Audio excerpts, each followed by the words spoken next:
And I feel like, I think that's something that brands struggle with now is that, how do you approach it in a way that seems right, organic with the channel, Yeah. and not just sort of regurgitating something that's an advertisement that's used somewhere else, and leveraging what the channel offers to, connect with people, or, Yeah. pull back the curtain a little bit and expose people to what's going on behind the scenes, which people are generally fascinated with. Yeah, I mean, I totally agree. And one other thing about the election was interesting, like we did a count right after Trudeau gave his victory speech. We had more than 7 million tweets sent during the campaign as well. Wow. So, I don't know if anyone here's read like the works of like Nate Silver, but you talk about like the signal and the noise. Mm-hmm.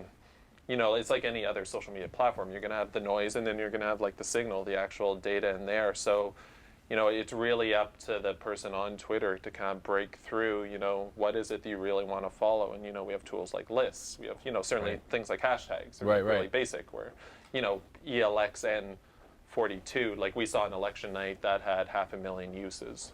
Wow. So even if you like search that, you're still going to have this huge. It was funny, but like that coinciding with Game 3 of the American League Championship Series as Right. well.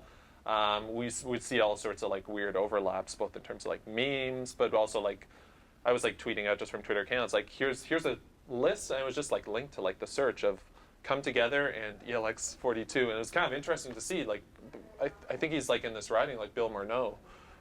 He was using both, and like with all these like photos too. So you see it's like weird overlap. Crossover. Like, yeah, like it's Amazing. like a mashup thing. So Very